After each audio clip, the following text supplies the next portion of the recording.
Bonjour, aujourd'hui je vais vous présenter mon animal inventé. Il s'appelle Plumarisard. Son nom latin est Plumarius luminensis.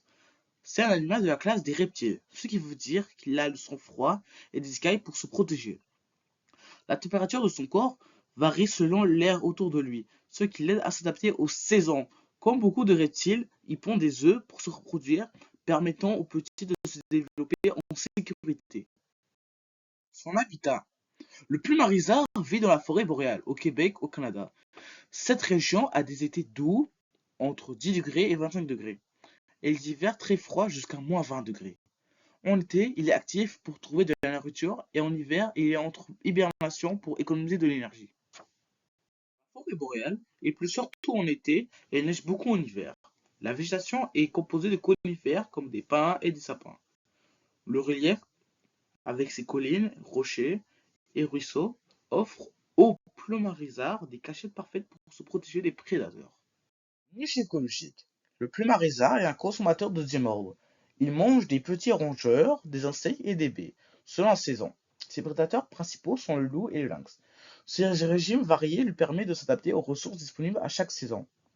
Être capable de manger différentes choses augmente ses chances de survie, car il peut toujours trouver quelque chose à manger. Cette diversité dans son alimentation est le résultat de la sélection naturelle. Alimentaire. Le plumarisard occupe une place importante dans la chaîne alimentaire de la forêt boréale.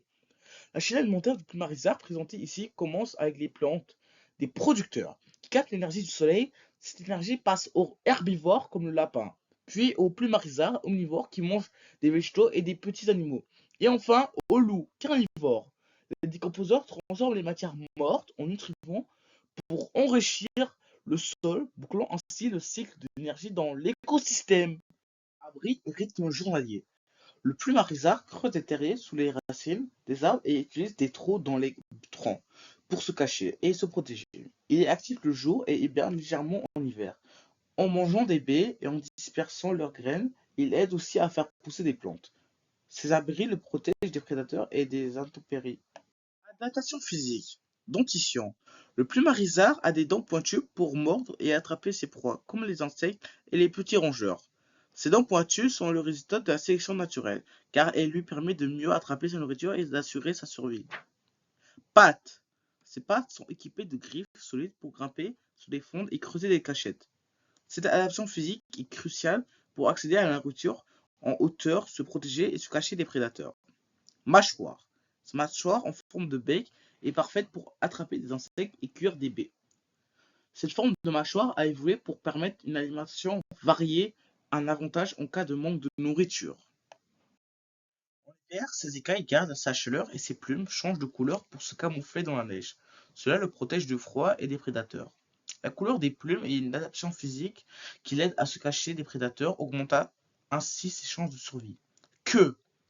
Sa queue peut s'ouvrir comme un éventail pour intimider les prédateurs ou l'aider à glisser sur la neige. Cette adaptation lui permet de se défendre et de se déplacer plus facilement dans la neige, un avantage pour survivre en hiver. Le plumarisard a aussi des plumes colorées pour qu'il change de couleur pour se camoufler ou attirer un partenaire. Adaptation comportementale. Quand il y a un danger, le plumarisard reste complètement immobile. Cela l'aide à se cacher dans son environnement pour ne pas être vu par les prédateurs. Rester immobile l'aide à éviter les prédateurs, une adaptation comportementale qui augmente ses chances de survie. Diversion. S'il est poursuivi, il peut détacher des plumes qui dégagent une odeur forte pour distraire le prédateur et s'enfuir. Cette technique est un comportement de défense qui lui donne un avantage pour échapper au prédateur, un trait saisonnier par l'évolution. Voici une image du plumarisard de son habitat naturel. Un animal fascinant avec de nombreuses adaptations qui lui permettent de survivre dans la forêt boréale. Merci pour votre attention.